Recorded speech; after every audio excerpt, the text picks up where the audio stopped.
संबंधित जो एसएचओ है वो आरोपियों से कहीं ना कहीं संबंधित रखता है तो उसको सस्पेंड किया जाए। बच्ची को किसी भी प्रकार की इस घटना की वजह से कोई गंभीर मेडिकल इंजरी होती है तो उसका पूरा का पूरा खर्चा जो है सरकार वहन। इन सब मांगों को लेकर हमारा जो है पैदल मार्च है वो कलेक्ट्रेट तक है। कलेक्ट्रेट पे हम लोग शांतिप्रिय तरीके से जाएंगे। लाल को क्या करना चाहिए? घंटी बजाना चाहिए ना, तो घंटी बजवाओ उनसे। देखिए वो हॉस्पिटल है, हॉस्पिटल में उसका ट्रीटमेंट चल रहा है और दुआएं प्रार्थना चल रही है। पर बच्ची जो है हॉस्पिटल से स्वस्थ होकर अपने घर आती है तो उसके भविष्य की जिम्मेदारी क्या है? गंगा जमुना तहजीब को आगे बढ़ाना। और वो क्या करते? मुसलमान हिंदू है मार, वो उसको एक ही आदमी उधर से भेज देगा। दोषियों को फांसी देनी चाहिए क्योंकि समाज पे कलंक के धब्बा बने हुए। उन्होंने तो 22 साल की जिंदगी एक चंद मिनट में खराब कर दी। चंद मिनट में के लोग हमारे साथ अगर साथ ही रुको नहीं है। गूंगी मेरी सरकार। किसकी सरकार? गूंगी मेरी सरकार। नो चार्जशीट, नो इंक्वायरी, सीधी डायरेक्ट फांसी। एसएचओ है, संबंधित जो एसएचओ है वो आरोपियों से कहीं ना कहीं संबंधित रखता है तो उसको सस्पेंड किया जाए।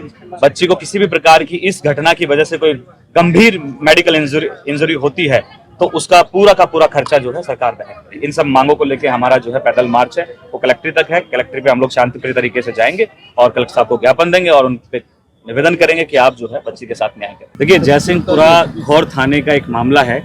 एक बच्ची का जो है 5 लोग करते हैं और उसको घर के बाहर फेंक के चले जाते हैं। बड़ा दुर्भाग्य है कि हमें आरोपियों की गिरफ्तारी को लेकर भी जो है धरना प्रदर्शन कर रहा है। आज धरने का 6ठा दिन था। थाने का घेराव हम सब लोग कर रहे थे। थाने के घेराव करके हम आंदोलनकारी सब बैठे हैं। प्रशासन का और सरकार का कोई भी नुमाइंदा आके आंदोलन पे बातचीत नहीं करता है। सरकार जो है पूरी तरीके से आंखें बंद करके गूंगी बहरी होकर बैठी हुई है।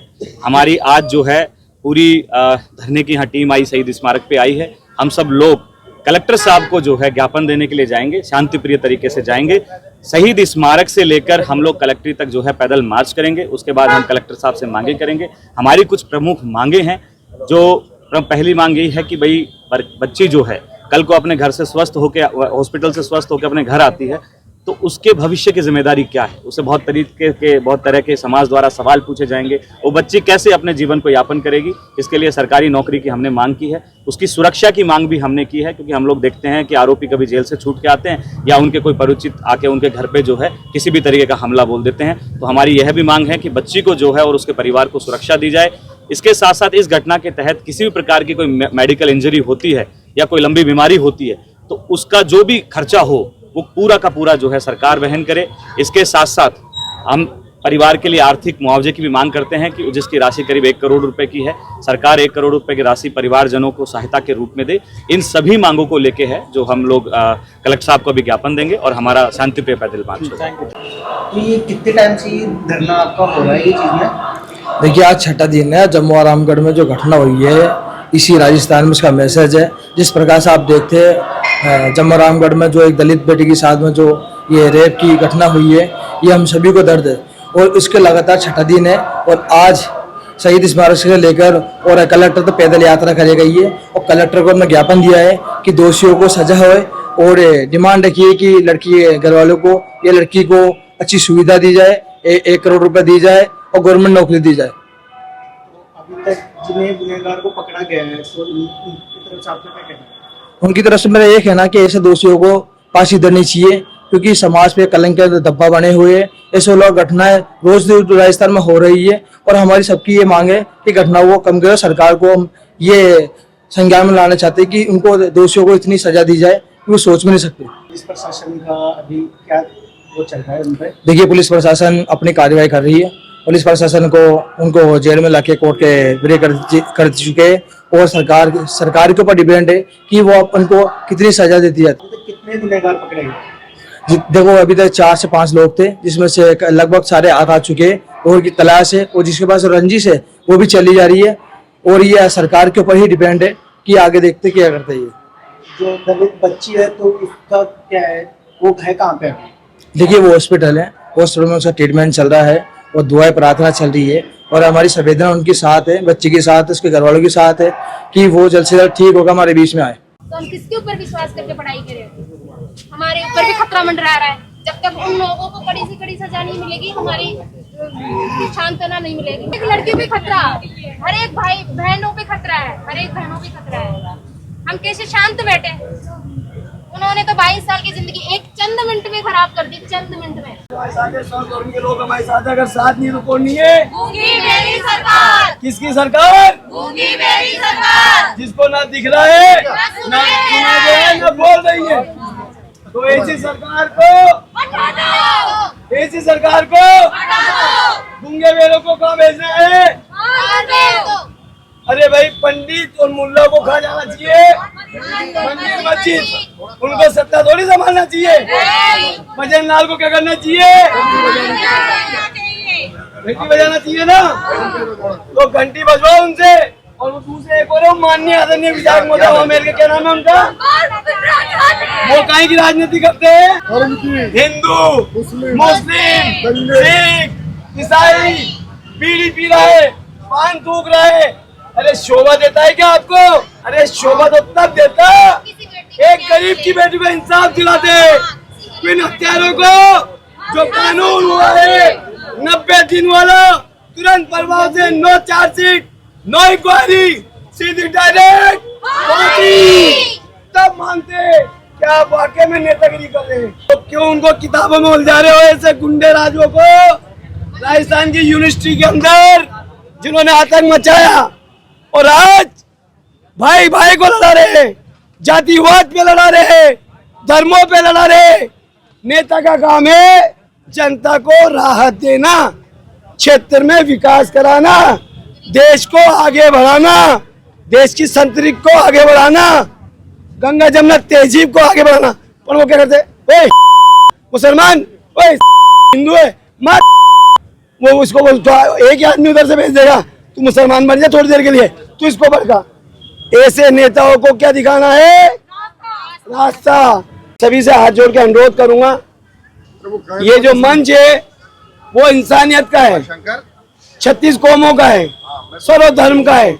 मैं आगे आगे भी वीडियो के माध्यम से सबको बताया मैंने कि इसमें हिंदू भी है, मुस्लिम भी है, सिख भी है, ईसाई भी है। इस वक्त हम लड़ाई जो लड़ रहे हैं वो अन्याय की लड़ रहे हैं, इन अन्याय के खिलाफ लड़ रहे हैं, इन लोगों के अत्याचार के खिलाफ लड़ रहे हैं। जो बच्ची के साथ में दुरुपयोग हुआ है उस बच्ची के साथ में और अत्याचार हुआ है उसके हक के लिए लड़ रहे हैं। हम अगर किसी को दोष भी दे रहे हैं तो हम किसी पार्टी को नहीं दे रहे, हम व्यक्ति को उसको दोष दे रहे जो कुर्सी पे बैठा हुआ है। एक 20 साल की हमारी बहन को लांगड़ियावास पंचायत है, गांव है डांगरवाड़ा, उसमें 4-5 लोग आते हैं, रात के दरमियान उसको उठा के ले जाते हैं। और बड़ी दुर्भाग्य की बात है, उन्होंने उसके साथ में मारपीट की और मारपीट करके मरा हुआ समझ के उसको घर के बाहर। कितनी दुर्भाग्य की बात है।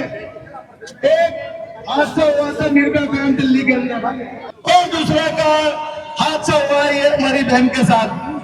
तो मैं अब आप सबको जगाना चाहता हूँ, यह बहन उस परिवार की नहीं है, बहन हम सब की बहन है, किसी की बहन है। कोई यहाँ पिता समान बैठे, कोई यहाँ छोटे भाई बैठे। मैं आप सबसे एक निवेदन करूंगा कि इस बहन को जब तक न्याय नहीं मिलेगा तब तक हम ईंट से ईंट बजा देंगे सरकार के सामने, लेकिन न्याय लेकर के रहेंगे भाई साहब। पिछले 6 दिन से हम प्रयास कर रहे हैं कि सरकार की तरफ से कोई वार्ता हो, कलेक्टर साहब की तरफ से कोई वार्ता हो, या एडमिनिस्ट्रेशन का कोई बंदा हमसे कोई वार्ता करे, लेकिन उनके एक बाल भी नहीं किसका। यह कितने दुर्भाग्य की बात है। आज हमारी दलित बहन के साथ आज ये जो घटना घटी है, आप ये मत समझो जो लोग बाहर के लोग, जो कुछ लोग नहीं भी है, कोई इस पे तर्क वितर्क करें, उनको मैं बताना चाहता हूं ये सर्व समाज की बहन है।